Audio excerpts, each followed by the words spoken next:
Hello, everybody. Welcome back to another podcast show of Convene Connections. I'm Shayna, and we also have Lindy. Hey, what's up, you guys? So if you're tuning in, go ahead and like this podcast. Go ahead and share it out.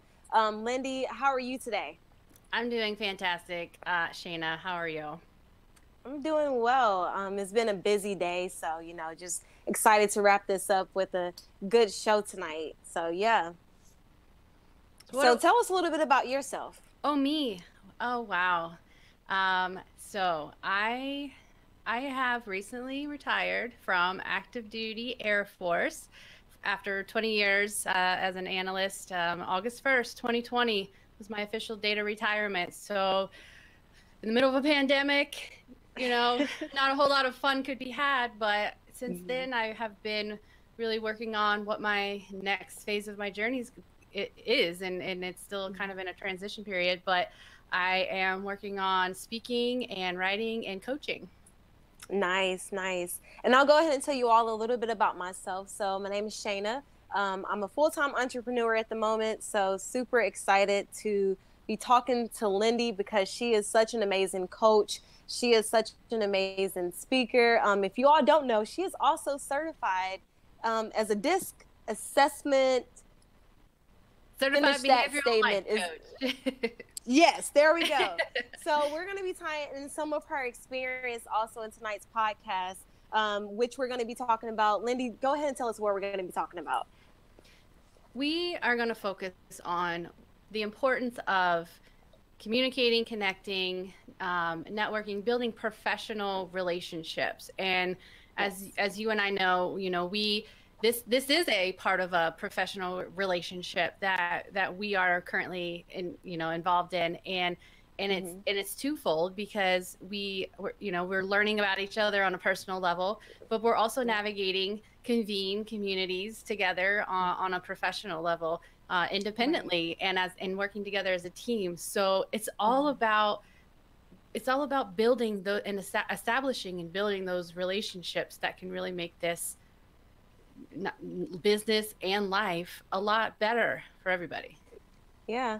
I mean, and that's the whole mission of Convene, right? Is to connect, communicate, and collaborate. But it's all about building those real relationships because we're all real life, real people, real experiences. That's right. Oh, go ahead and show it. Hold on. I'm repping for Convene. Yeah.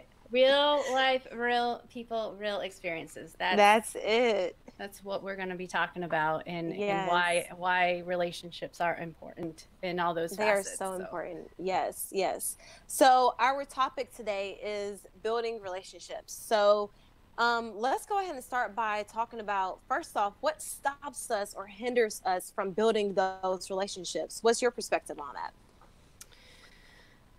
I have to say, I didn't really understand and appreciate that building relationships is truly an intentional process.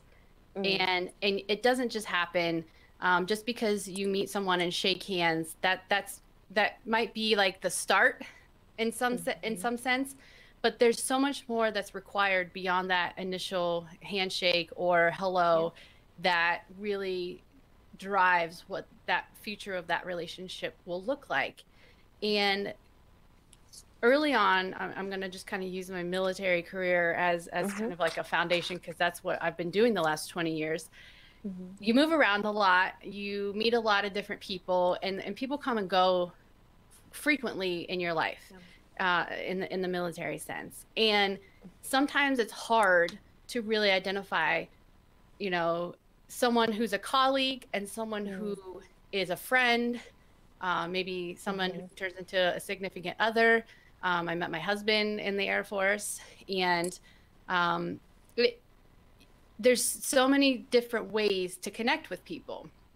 but it's a choice. You have to choose, and people come into your life for different reasons and different seasons. And Yes. how you choose to engage and nurture and approach the different types of relationships really is going to determine the outcome. And I think it applies in life just as it applies in the workplace. Yes, I completely agree with you. You know, when we have those relationships, like you said, most relationships are not for the long term season, they're just seasonal. And I love what you said about having to know or determining, you know, whether that's going to be a friend or just a professional relationship or your significant other, or, you know, just kind of boxing or, you know, just knowing where those relationships fit into your life. Can you Right. expand on that for us?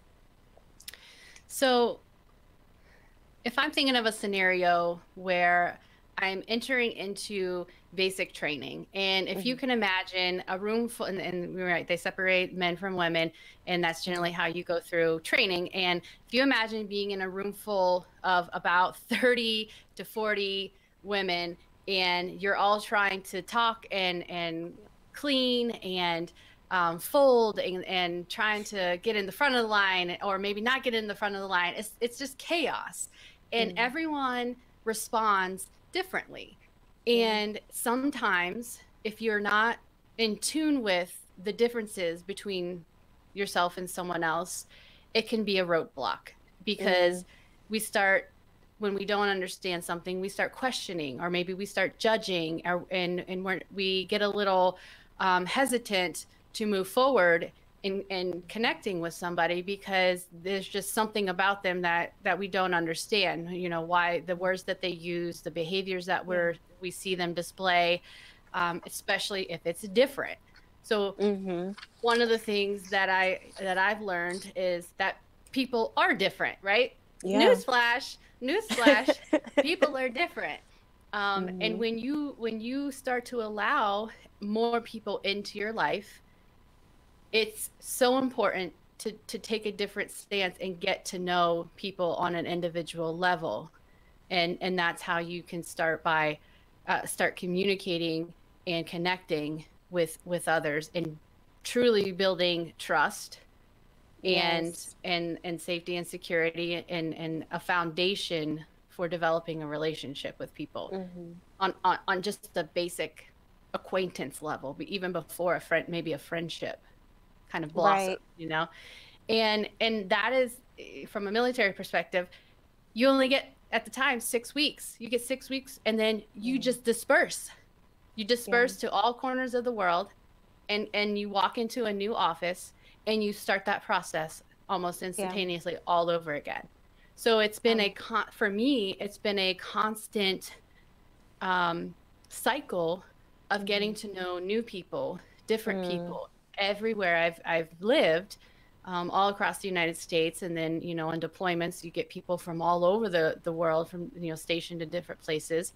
mm-hmm. You work with them for a short period of time, and boom, you're gone again, Right. back in another office. And it's a very dynamic situation, Mm-hmm. where it's so important to start to get familiar with how to make connections and build relationships to help whatever the cause is, whatever the mission is, whatever the Mm-hmm. purpose is. See, Lisa Right. said hi. Hey, Lisa. Yes. Hi, Lisa. So you just mentioned something that I want to kind of touch on, which was attachment and trust. Because as you were speaking, I was thinking like, okay, well, what about people who have trust issues, or or what are some of the other things that can stop us from building those relationships? And trust can be a big one. But I'll go ahead and give a little bit of my background as well. So I come from more so a sales and recruiting role and or background. And when I was in sales and recruiting, we had to go out there and pretty much do door to door sales. So I was meeting in person with a lot of different people. And during that time, what I learned was that trust was super important if we were going to get the sale, right? Because first off, you can't just go to someone and say, hey, I want to do business with you. Like, that's not going to work. Like, we have Right. to take that time to, build the trust and build the foundation of trust. So in your experience, you had a lot of people coming and going because you yourself were also coming and going, depending upon where the military was sending you. So, what about attachment? How does attachment and trust kind of play together? Because I believe there's a connection there, but I think you would do a great job of explaining that. So when you say attachment, what are you So, referring to? yeah. So, okay. So when you are around certain people for an extended period of time, we Mm-hmm. typically can get attached to those people, places, and things, right? Okay. So, what about when you're constantly having to relocate or move away or having people coming in and out? How does that affect the attachment? Like, do you just naturally get detached, and not just you, but people in general? Do we Yeah, naturally become detached and kind of like use that as a defense mechanism, which affects our trust? Or do you get what I'm saying? Like, what's your I do. perspective? That is so important. Mm-hmm. That's such an important perspective for anyone to think about. Give me a second because this is difficult. This Yeah. one was difficult because we have good experiences and bad experiences, right? Yes. And that's where this becomes a little dangerous when you talk about attachment, because Mm-hmm.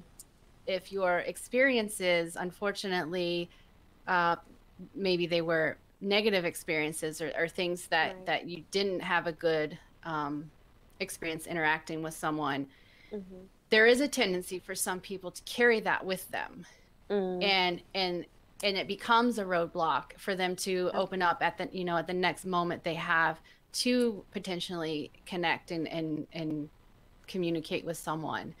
And Mm-hmm. I think this is where we talk about self-awareness, and getting to know, how do I respond when I'm feeling, when I have good relationships, and how do I respond Mm-hmm. when I have maybe more challenging relationships. Mm-hmm. Because like we said, they may not be permanent relationships in our life, good or bad. And we learn something from each of them. And Yes. so I would challenge each person to really get to know who they are and what their natural Mm-hmm. behaviors are when they come Mm. in contact with someone new. If Right. it takes them a while to, sometimes the phrase we hear people, it takes me a while to warm up to people. And Mm-hmm. generally, I think what they mean, or perhaps what's going on, is they're assessing. They're in assessment mode, Mm-hmm. right? Yeah. They're listening, they're observing, and Mm-hmm. they're trying to find something that the other person is saying or doing that indicates that this is a safe Mm-hmm. environment. This is somebody Yes. that I can now move to the next phase, and placing my trust in them. And Right. maybe you're developing respect for them, and you're seeing consistency in their words and their Mm-hmm. actions. And for some people, that takes a very long time. Right. On on the flip side, if you meet somebody who's maybe a bit brash and harsh, and kind of rigid in their words and their behaviors, and they're just complete opposite of maybe what I would say someone like me, that's going to take me a little bit longer to warm up to, and to really try and figure out, what is this person about, and I have to be very careful not to get offended and not to be judgmental too quick.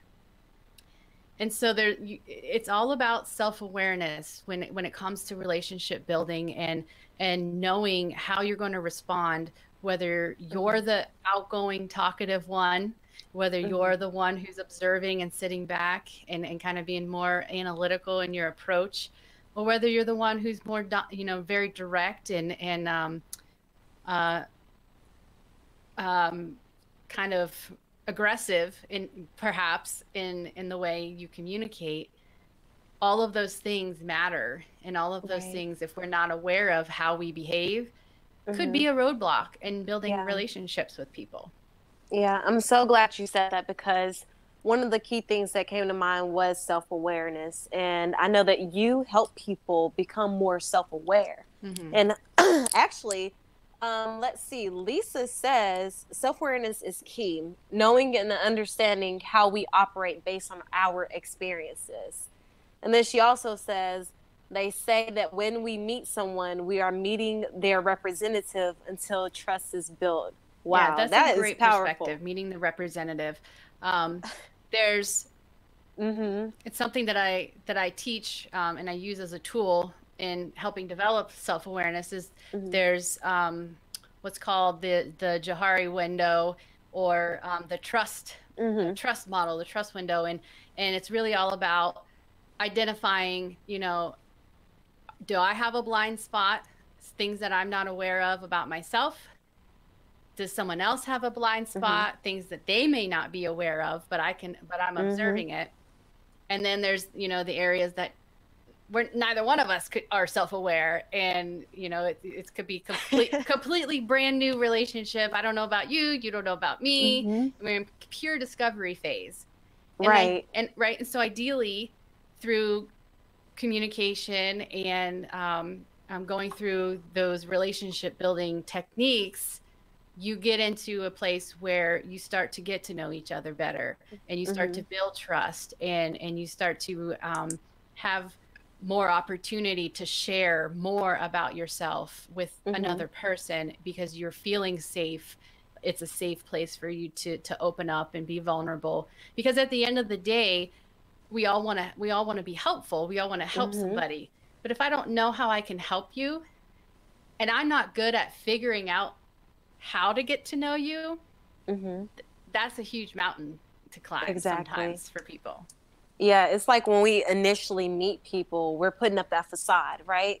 So when we talk about self-awareness and really understanding and knowing who we are, I really kind of want to touch on this topic a little bit more, because I feel like it's so key to what we're talking about tonight.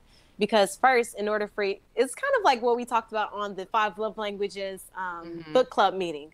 We can't give to others what we don't already have. That's You right. know, if I have an empty cup, I can't pour into you. So for me to know what's in my cup, I have to know myself, right? That's So can right. you talk about some of the self-awareness techniques, or develop, or how we can build and develop our self-awareness skills, or just build our self-awareness?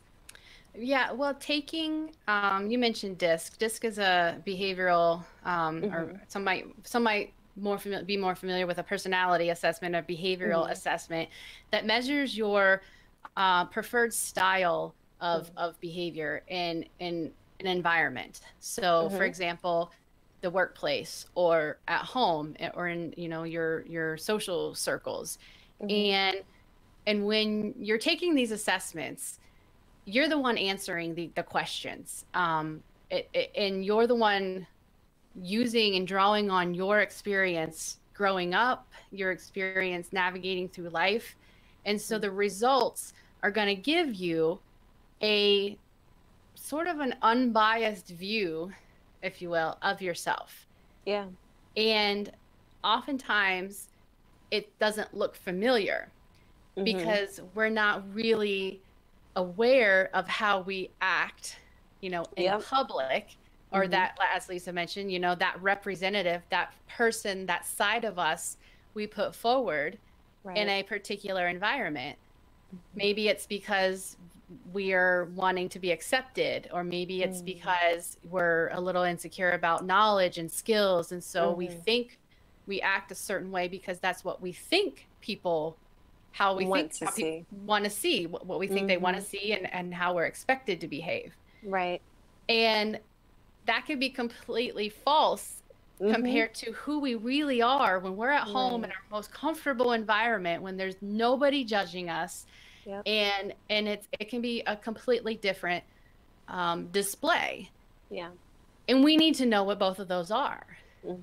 because it matters. It does. um, and it matters to us because some people, and you talk about extroverts and introverts, some people are more prone to being more extroverted in public Yeah. settings, But at the end of the day, they just really want to come home and close the door, pull the shutters down and shut the world out. And Mm. and that's like their true core self, you know. Wow. But because of their ability to adjust, because Mhm. of their awareness of the environment they're in, it allows them to come out of that more isolated, passive part of their personality to be successful and effective in different Mhm. environments. Yeah. And so that's why, that's one example of why we need to get to know who we are as a well-rounded person, um, emotionally and behaviorally and spiritually and physically, because it all ties into Mhm. how effective we're going to be at building relationships. Yep. Because for example, on the flip side, for those who are maybe more passive and more reserved in a social setting because they're just now meeting new people and it's not their natural style to be outgoing and talkative, when they're at home with their family and they feel safe and trusting, they may be the life of the party, and we would Right. never know. We would never know it, So people are so dynamic, and Mhm. if we don't take the time to get to know people in our personal lives and in our professional lives, we miss out on so much. Yeah. Yeah. So, for those of you watching, I just want to go ahead and throw this out there. So, Lindy is in the life community. So, go check out her community or the community. She also offers, isn't the 30-day, what disc assessment is in there? Because there's a free short snippet version of it. Yeah, there's And one that you then, can, if you just want to kind of check out what it is, there is an mhm, app you can download, and it's a really quick assessment, and it gives you yep. kind of like an overall snapshot. But there is a full Hmm. disc personality assessment that Okay.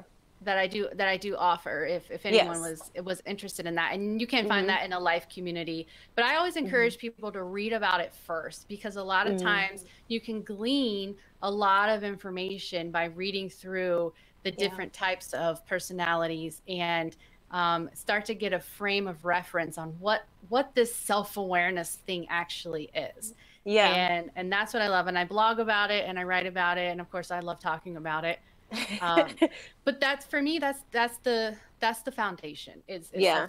self-awareness when it comes to building relationships. Yeah, definitely. And I wanted to bring that up because I took the disc assessment. You let me take it, and I found it to be so eye-opening. There was some things that I thought I was, that the disc assessment kind of suggested that I wasn't, and it kind of made me think like, oh wow, actually this makes more sense.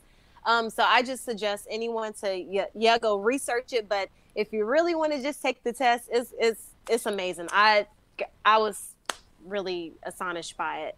But yeah, so know thyself first. If your cup is going to overflow either way, like, there's a saying that says, my cup overrunneth. Mm-hmm. As we were talking, it just kind of had I had a different spin on it, whether that's some of the toxic emotions or Yeah. whether that be positive emotion, that cup is going to Right. overrun it. Exactly. So yeah, so building relationships starts with knowing yourself first. So let's go ahead and hop into how we can start to build some of those relationships. How do we actually go out there and find relationships? Is it just meeting random people at the grocery store, or do you actually have to go out there and search for opportunities to network and build relationships? So let's talk about that for a few minutes. Sure. So I'm going to give you an example of this is a personal example of Okay. what happened kind of over the course of the last year in my life. Again, I was transitioning out of the military, Hmm. and I am the type of person that I project a very confident and outgoing and a Yes. talkative kind of facade, but I am very much that person who likes to come home and kind of Mm. decompress and the silence and the quiet. That's where I Yes. re-energize, right? So knowing that I was going to have to go out into this big whole world of people that I don't know outside of the Mm. military, it was a little um, intimidating for me at Hmm. first. And one of the first opportunities I had was to participate in an internship at the local community college. And I sat down with the director, and we had a conversation. And I walked in there to have a conversation about learning about opportunities that I might be able to apply for. Right. 2.5 hours later, after we sat and just totally connected, totally, easy to talk to. And at the end of that conversation, a question was posed, and it was totally unexpected. And I was offered an opportunity to work in that office with the director as part of my internship. Nice. And she asked, at the time she said, you can think about it. I said, I don't need to think about it. I'm in. Right? Like, no thought necessary. This sounds great. After 2.5 hours of sitting and talking with someone, I mean, I can't even remember all the topics that we hit on. I mean, we went the full gamut of my military career and life and my family and her side of things. And it was just an easy conversation. And that's not probably a normal experience, right? I would not say to everyone, this is how it's going to be. All you got to do is show up in the office, have a conversation, and 2.5 hours later, boom, you're in. Because that's not reality. But that was an opportunity that I took full advantage of. So I would say that was me stepping out. Ultimately, that was me truly stepping out of a comfort zone and taking advantage of the opportunities that were before me in the moment, not wondering what's going to happen tomorrow or next week. What is happening in the room at the moment with the individual sitting in front of me, because that's the person that matters at that time. And I needed to work on my communication skills and perhaps interviewing and presenting myself. Because I've never really had to do that before. And ever since then, and I worked with her for 6 months, and then I went back and finished my transition out of the military. And in those 6 months, the amount of professional relationships that I was able to make, because she taught me how to do that. She acted as a mentor to build professional relationships in an environment which I wasn't yet comfortable. So that is one way that one thing that I would encourage people to do. Don't think you have to do it by yourself. Don't think that, building relationships, it is a very one-on-one. We think of like, oh, I'm making a relationship with you, and then, whomever the other person is on a one-on-one basis. But think about it, because we're going to talk about networking, right? And so sometimes it's not necessarily about who I know. It's about who the person that I'm talking to knows. And if I'm capable of communicating and presenting myself and connecting with somebody, on a one-on-one level, that essentially could lead and give me access to somebody they know. And so it's just, there's endless opportunities, but it really, if I don't know who I am and what I need and what I want, and if I'm just confused about my end of the bargain, it's gonna be a little rocky. But having a mentor, someone to be that sounding board and guide you through it, someone who's gone before you and experienced things.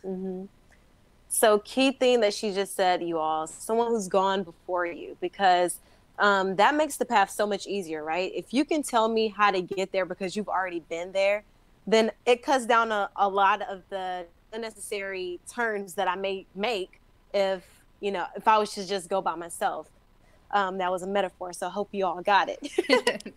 But yeah, so true. Oh no, I was just gonna say also, like, communication skills. That is such a key, important skill, and such a thing that we all have to build and develop, because if we don't know how to talk to people and communicate and relate our thoughts and, also be able to receive, communication is a two-way street, right? So you're giving and you're also receiving, that active listening that we always talk about.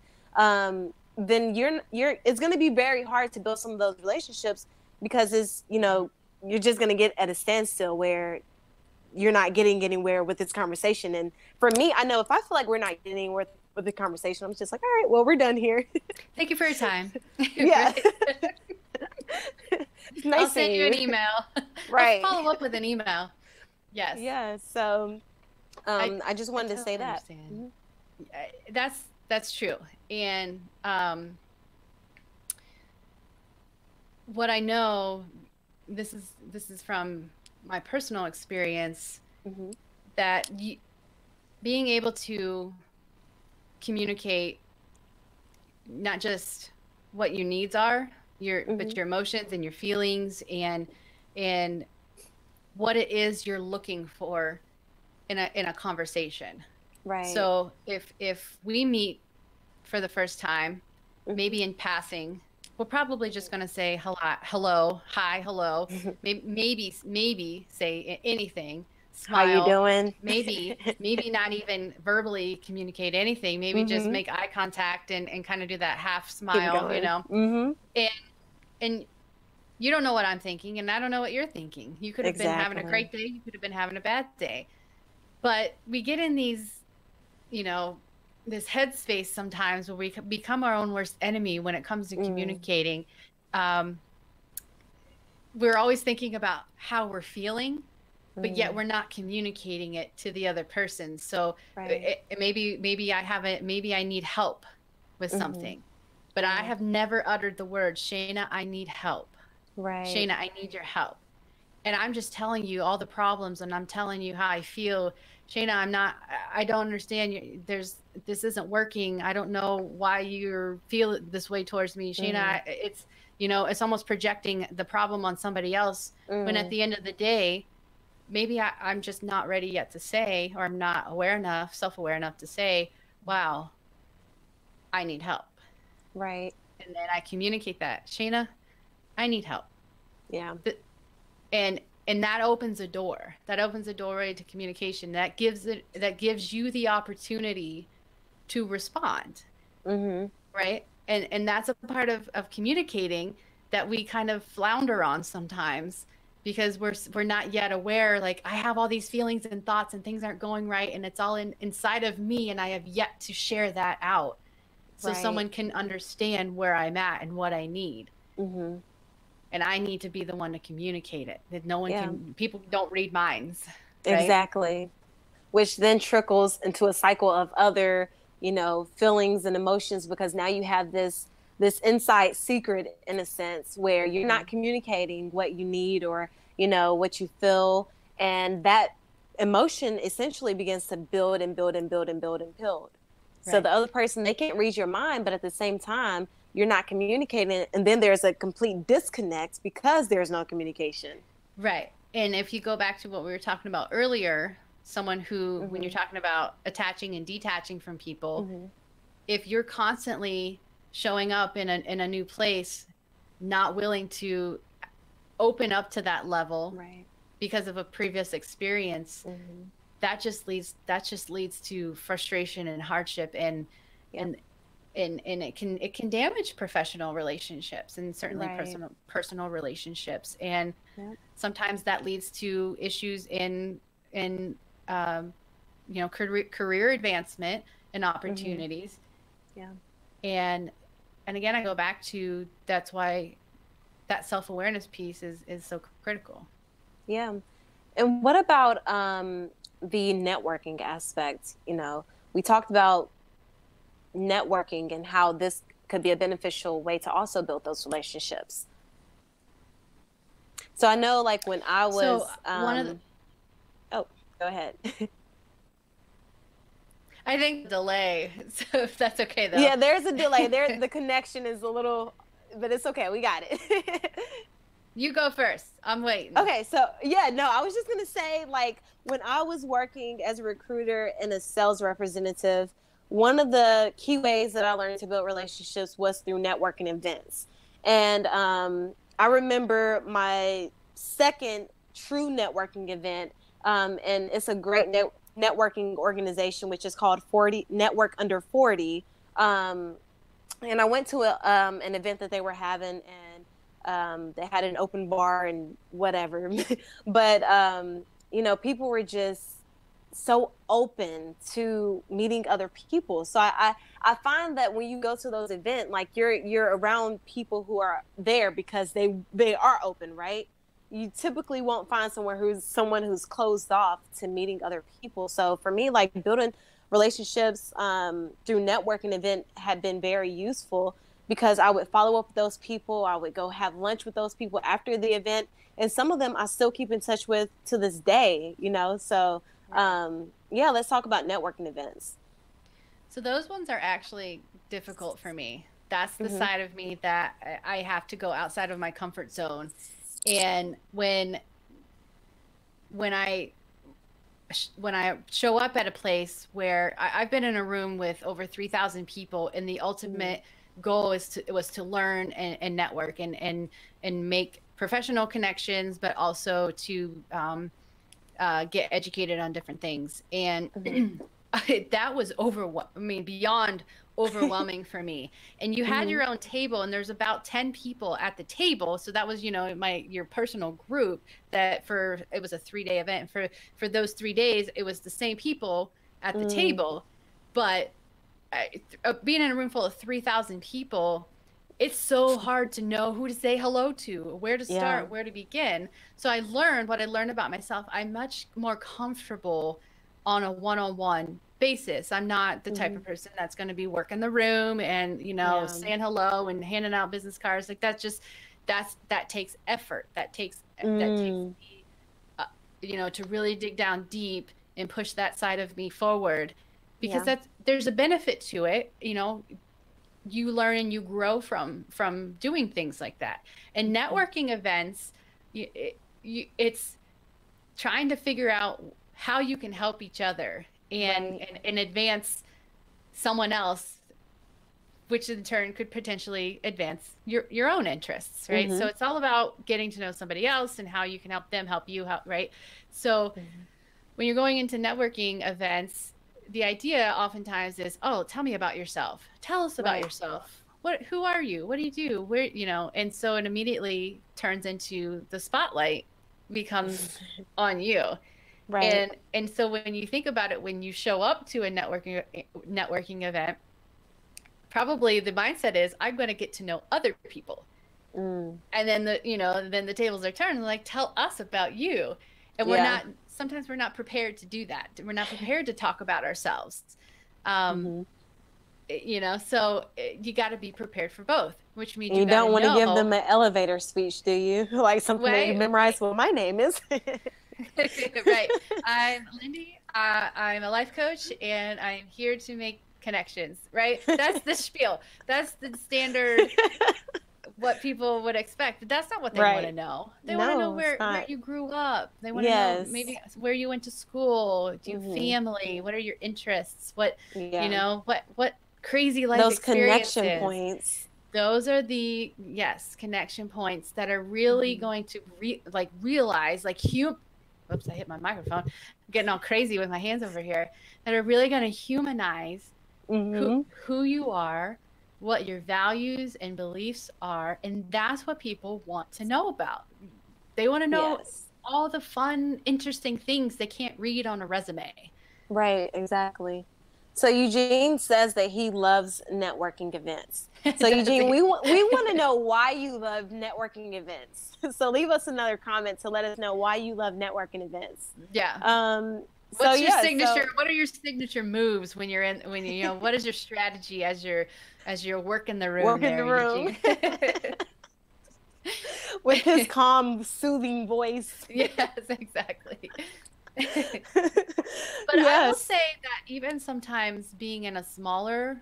setting, and something that that may be described as more intimate, that can Uh, be intimidating too, because mm-hmm. then sometimes there's the pressure that you have to talk, Yeah. right? And then now it's all the spotlights on you. And truly, I always look at it like, these are human beings just like me, and they Mm-hmm. probably are just as scared as I am to be sitting in a room Exactly. full of strangers, and we're only strangers Mm-hmm. because we're not yet talking. We're not talking Yeah. to each other yet, and we're not Yes. getting past that kind of fake. barrier that, oh, they The don't, representative. the representative, yeah, like Lisa says, they don't want to get to know me. They don't need, they're not interested in who I am and what I have to say. Right. Well, I've learned that they wouldn't be in that room if that were true, right? Exactly.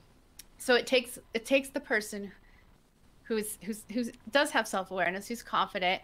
I know that you know, that's not my natural tendency is to be that outgoing, you know, person, but I'm more comfortable being the first one to say hello and shaking hands, and Yeah. maybe, okay, in the age of COVID, you know, doing the elbow bump Elbowing. and whatever.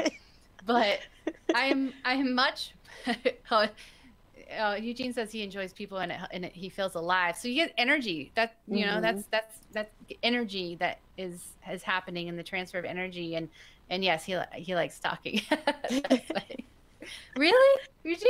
You like talking? We never But knew. it's true, right? Yeah. And that's a great point, because some people just naturally can talk about anything. You know, the weather, sports, COVID, I Just don't know, anything. like Right. anything, right? Yeah. And and sometimes there's people that it takes a lot to Yeah. get a simple "where are you from" answered, It right? does. I remember some of the networking events that I went to, and you know, some of the conversations were really good, and it was so easy. Like the first girl that I met, um, we were standing and we were just talking, like, and we kind of like just hit it off. And I was like, you could be my best friend for life. Mm-hmm. Like, and that it was so easy to speak with her. And she actually introduced me to so many other people in the event, which made it easier for me because now I didn't have to go like just randomly like say hi guys. So you know, I Right. had someone to kind of make that warm introduction. But there were some of those conversations where they were just like really dead and Mm-hmm. just like dead end, and it's like, okay, well, how do I exit without being rude? How do I Yes, I totally understand. Yes. There have been some scenarios, and this is like one of, I don't want to say, I don't want to say it's a pet peeve of mine. It's just something that makes me a Mm, little bit uncomfortable when I get an introduction, especially an in-person introduction, and maybe the two people already know each other, but then mm-hmm. it's like, this is Lindy, and here's her, you know, short synopsis background. Here you go, Mm-hmm. Lindy. See you later. And then they leave Oh you, yeah. and they leave you, and you don't know like what to say next. You're not even sure if that person wants to talk to you, You let know what? alone, That is so true. you know? And so I totally understand, like, how do I bow out gracefully, you know? But those, that you never Mm-hmm. know. And this is what I was talking about earlier. You never know when that person Yeah. might, you know, one conversation away from something amazing, a collaboration, Huge. Yes. a partnership, you know, a learning, just simple learning opportunity, or a friendship, Yes. you know. And Yes. so as uncomfortable as it might be sometimes, you know, Mm-hmm. Eugene said it, that's how we grow professionally. And Mm-hmm. it's true. Yeah. It's how we grow personally and professionally. Yes, definitely. And that's one of the things that I was thinking about is how networking really does grow you personally, you know, of course, professionally, but personally, because in my experience, like, even though I am a social butterfly, like, you can put me in a room and I can pretty much just float and spread my wings and fly away. And you know, I can make friends with anybody. But then there are some times where I kind of am just like, okay, I'm in my shell. I'm a Mhm. turtle. And it's like the Yeah. complete opposite. And she's like, all right, well, now I'm just going to slowly, you know, make my way to these relationships, or I'm going to slowly build these relationships. Yeah. Um, but yeah, I mean, for me, I think that networking and just building these professional relationships and relationships in general, they can show us a lot about ourselves, you know, just where Right. we need to grow and what we need to work on and where we can be better or what we're good at. Where are our strengths and where are our weaknesses? Yes. I Mm-hmm. just thought of something I think is super important that we touch on as we're talking about relationships and networking. Mm-hmm. Um, right now we're not really in a time where in-person networking Mm-hmm. is really happening a lot. Yeah. And a lot of it is, much of it is being done. Yeah. Introductions are being made virtually. Virtually. Yep. Sometimes it's an email introduction, and then you have Mm-hmm. a link, a Zoom, a Zoom link, and you have to click Yeah. on the Zoom link, and then a stranger pops up on your screen, and there you go. Mm-hmm. Opportunity. What, Yeah. how are you going to respond? Those Mm. are the things that when we're talking about personal growth and self-awareness, that change was happened. Some people were already doing the virtual chat, Yep. thing, and video chat thing, but many weren't. And Mm-hmm. that was a huge shift for people who prefer to talk to people face to face, and Right. really weren't utilizing technology for relationship building and Mm-hmm. networking purposes. Yeah.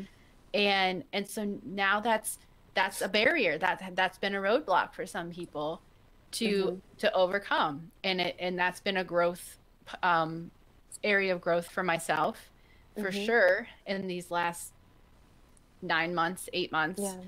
And here's what I've learned from it. I now have story to tell others about my Yes. experience going from planning in-person workshops and coaching sessions to Mm-hmm. not even being able to find a webcam because they're Yeah. gone All from the gone. internet. Like, I don't know what the internet did with them all in March, but they were not available, right? Right. So everyone, there was this mass exodus to get online and go virtual, and I wasn't prepared. I had no microphone. I Mm-hmm. barely had a set of headphones that would work. Yeah. And this was the way. This is the Yep. way, right? And I wasn't ready for it, and I had to get ready, and I had to get familiar, and it was rocky, and it was tough to. I remember the first week I spent 4 hours zooming, and that was in a week. That wasn't in a day. That was in one week. I spent four or Right. 5 hours on Zoom calls, and I was exhausted at the end Yeah. of that week. Well, I'm gonna just tell you how far I've come, Shayna. We zoomed for 4 hours on Monday alone, right? Like, Exactly. and boom, here we are again. So I've already One day. surpassed my skills on, New record. yeah, new record. And but my point is I'm much more comfortable with it now Yeah. because I've done it. I was, and I adjusted, and it took a while, but I did it. And Yeah. that is the encouragement I want to give to other people who might Mm-hmm. be used to just scrolling and watching videos. It's Mm-hmm. very different when you're actually participating in it for the purpose of relationship, Mm-hmm. connecting and building relationships personally and professionally. Yeah. But you can get there, and it is just as effective, and it's just as beneficial in the virtual realm as it is in the personal realm. 100% agree with you. And I think that that's where, besides all of the different aspects of convening communities, is, and all of the different functions that you can use convening communities for, one of the great things that we're doing, especially most recently, is pretty much giving networking opportunities. We have our small business coach, Jason Berry, who, Mhm. offers workshops with us now. And, that's open to all of the convening communities members. We just did on Monday, like you said, a couple of opportunities where new members and people who were involved could come on, to network and meet other people who are within the platform too. Right. And so many of us, I mean, like the relationships that we've built with each other is really been phenomenal.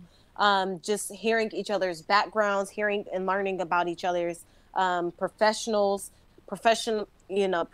careers, or what we all do and what we all bring to the table, learning from each Mhm. other.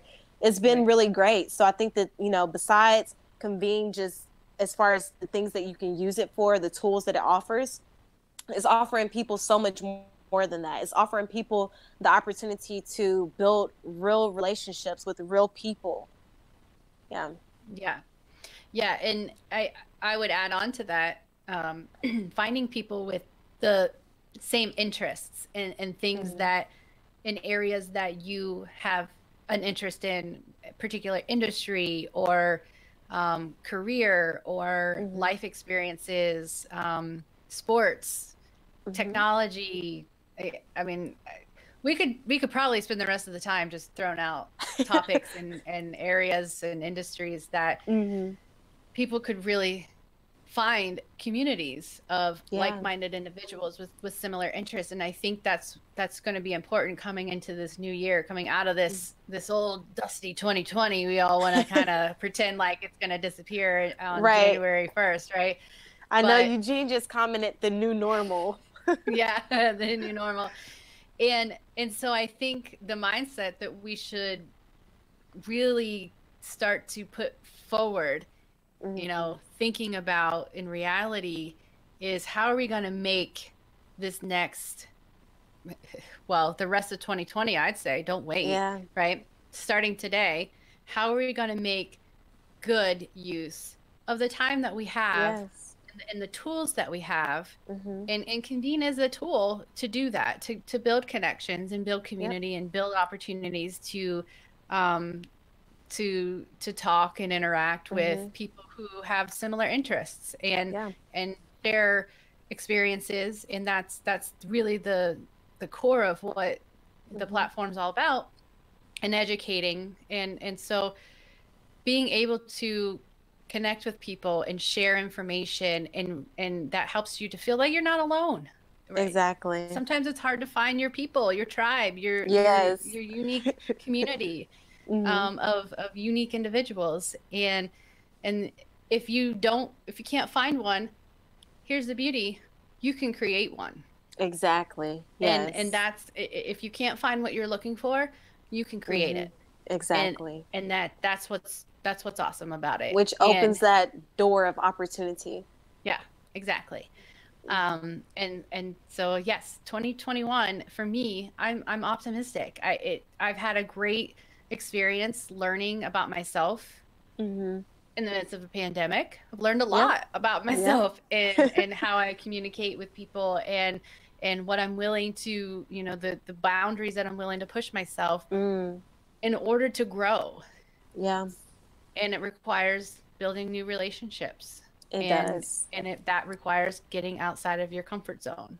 Yeah. And getting virtual. Definitely. You know, doing the virtual thing is all too new to me too. And I'm really used to it a little bit now, better than I was previously. But one of the things that I also want to touch on is not only are we building relationships with people who have similar interests, or Melinda hates the term like-minded people.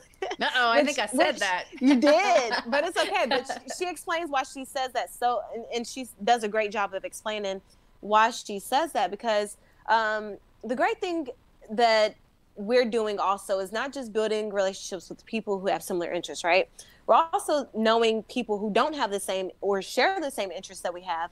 But when we come in contact with someone who does have a similar interest, but also has a similar interest attached to someone else who we now know has that same interest, we can kind of connect them too. So now we become a connector of relationships and not just a receptor of relationships. Right.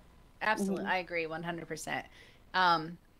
That is, I appreciate her having that mindset and bringing that and, you know, and sharing that, because we can get stuck in a bubble when it feels good and it makes sense to us. Yeah. I mean, and we like being in our little bubbles because there's just our same bubble people in there, and we're comfortable with that, and we don't need any other bubbles inside ours. That's right.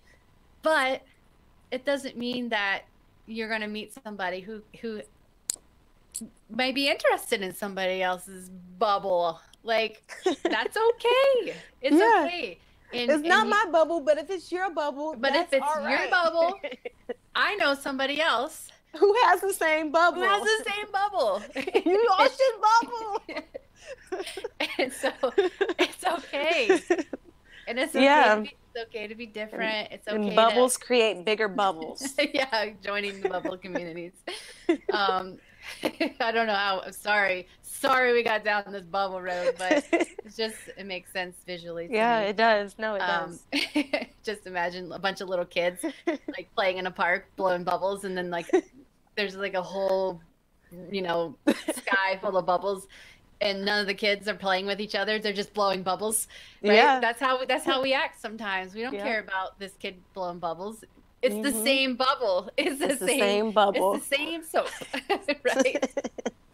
But but but they could make bigger bubbles Bigger bubbles. if they would say hello and share, Yes. right? Mhm. So anyway, Yeah. sorry, G. No. But Well, I this get is it. It's important to be a facilitator of connecting other people in mhm. relationships. That is a critical role as we kind of Yeah. grow and progress in our own professional lives and relationships. Yeah. So, just in closing, we've talked about how we build relationships. We've talked about, what are some of the things that keep us from relationships or building those meaningful relationships. Let's talk about really quickly how to maintain those relationships. Because it's Yeah. not just about building them. That's, getting started. And it's not just about becoming self-aware. That's Yeah. very important. But in the long term, it's about how we're going to maintain those relationships. Yeah. I think for me, you've got to look at the person and the Hmm. how they communicate. Some people are okay with phone calls. Some people prefer emails. Some people Hmm. like social media, and that's their Yeah. way of staying connected with people. And other people really want to have a person to person, you know, Hmm. interaction because that means something to them as well. And Yeah. so I really think going back to getting to know people on that level, especially when they've become someone that you value, if you Hmm. value the relationship, and that's how you decide if you want to maintain it. When you value the relationship and the person, and Right. you want them in your life, you have to identify how you can do that. That works best for the both of you. Hmm. And just going back to the military reference, I don't always get to maintain, you know, personal direct contact with Hmm. people. I Right. sometimes I'm on the other side of the continent, um, and sometimes I'm on the other side of the world.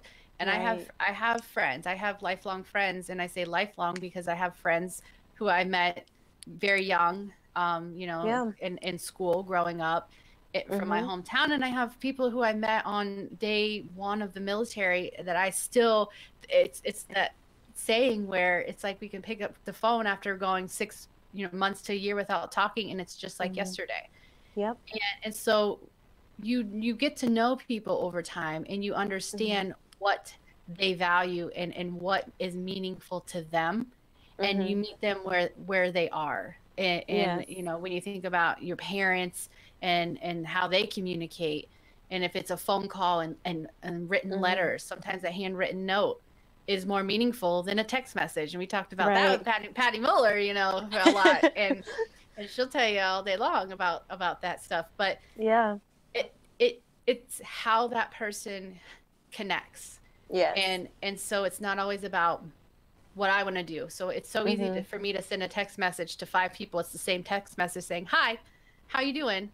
Right. It's not going to be received the same The by each same. person, right? Yeah. So maintaining relationships is very unique and independent or dependent on the individual. Yeah, I love that because I remember one time I showed up to my late aunt's house and she was like, "Shayna, call before you come over here." And I was like, "Oh, okay."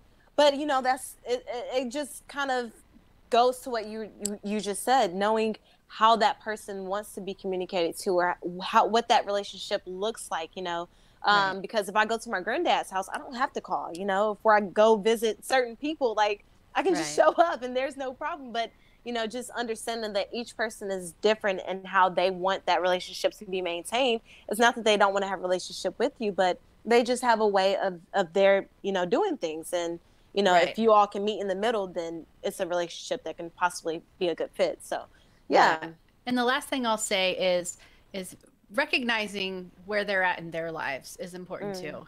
And if you see somebody going through a experience and having some success or making an mm, achievement, just reaching out to them, even if you haven't been in contact, and letting right. them know, wow, I just saw that you did, you accomplished this. That's awesome. I was just thinking of you. I Hmm. wanted to let you know something so small Yeah. can rekindle something, and just let them know that you still care, you know? Yeah. You're still there. You're still a friend. Yeah, for sure. Well, we all appreciate everyone that tuned in tonight. Make sure that you like this post. Make sure that you subscribe it. I mean, share it out with your friends. Like, I'm share, so used to subscribe, right? YouTube. Like, share, subscribe. So used to YouTube.